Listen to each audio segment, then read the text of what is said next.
अस्सलाम वालेकुम बच्चों।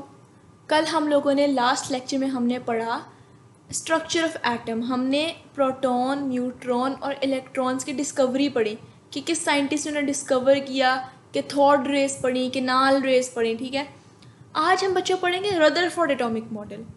अगर तो आप लोगों ने पिछला लेक्चर गौर से सुना है तो रदरफोर्ड के नाम से कुछ तो आप लोगों को इंडिकेशन हो रही होगी कि रदरफोर्ड कौन था। रदरफोर्ड ने बेसिकली न्यूट्रॉन डिस्कवर किए थे। डिस्कवरी ऑफ न्यूट्रॉन रदरफोर्ड ने की थी। अच्छा, रदरफोर्ड ने क्या किया, उसने ना एक गोल्ड फॉइल एक्सपेरिमेंट किया ताकि वो एग्जामिन करे कि नेगेटिव और पॉजिटिव चार्जेस एक साथ एक एटम में कैसे कोएग्जिस्ट कर रही हैं। मतलब दो चार्जेस हैं, एक नेगेटिव और एक पॉजिटिव, दोनों आपस में ऑपोजिट चार्जेस हैं लेकिन वो एक साथ एक एटम में एग्जिस्ट कर रहे हैं। ये रदरफोर्ड ने डिस्कवर किया। उसने एक एक्सपेरिमेंट परफॉर्म किया। उसने क्या किया, उसने गोल्ड फॉइल एक्सपेरिमेंट परफॉर्म किया। उसने अल्फा पार्टिकल्स लिए और उसने एक 0.0004 सेंटीमीटर थिक गोल्ड फॉइल ली। उसने अलाउ किया अल्फा पार्टिकल्स को कि वो उस गोल्ड फॉइल से जाकर टकराएं, बम्बार्ड करवाया। अब अल्फा पार्टिकल्स जब टकराएंगी तो वो कुछ रेडिएशंस एमिट करेंगी, जैसे रेडियो एक्टिव एलिमेंट्स रेडियम और पोलोनियम। अब ये जो दोनों एलिमेंट्स हैं बेसिकली इनमें हीलियम न्यूक्लियस होता है।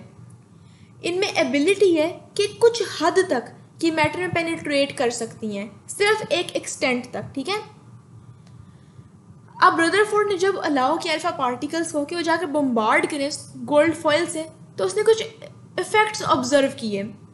वो इफेक्ट्स उसने एक screen coated with zinc sulphide या फोटोग्राफिक प्लेट, उसने ये चीज़ ली ताकि ऑब्जर्व कर सके अपने इफेक्ट्स। ठीक है, अब उसने ऑब्जर्व क्या किया, उसने ऑब्जर्व किया कि जो प्लम पुडिंग एक मॉडल दी थी ना एटम की जॉन डाल्टन ने, वो गलत है, वो सही नहीं है। अब उसकी ऑब्जर्वेशंस क्या थी, उसने देखा कि कुछ ऐसी रेस थी जो बिल्कुल सीधी सीधी निकल गई एटम से, कोई फ़र्क नहीं पड़ा। कुछ थी जो हल्की सी डिफ्लेक्ट हुई, जैसे हल्की सी किसी चीज़ से टकरा कर डिफ्लेक्ट हो गई हो। कुछ बड़ी ज़्यादा डिफ्लेक्ट हुई और कुछ तो फौरन पीछे रिपेल ही हो गई। अब जो ऑब्जर्वेशन थी रदरफोर्ड की वो क्या थी कि almost all particles pass through foil undeflected, but out of 2000 particles only a few were deflected at fairly large angles and very few bounced back. अब रिजल्ट्स क्या थे, उसने जब एक्सपेरिमेंट को देखा, ऑब्जर्व किया, तो उसने एक प्लानिटरी मॉडल बनाया, प्रपोज किया और उसने कुछ रिजल्ट्स बनाए।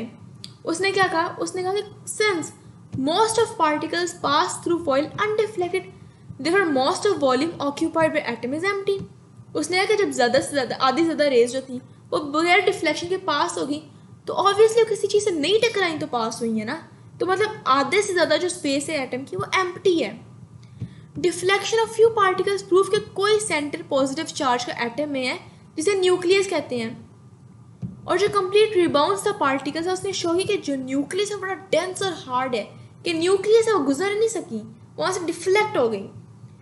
Since a few particles are deflected it shows that जो न्यूक्लियस का साइज है वो छोटा है, क्योंकि आधी से ज़्यादा रेस तो डिफ्लेक्शन के बगैर गुजरी और बहुत कम डिफ्लेक्ट हुई।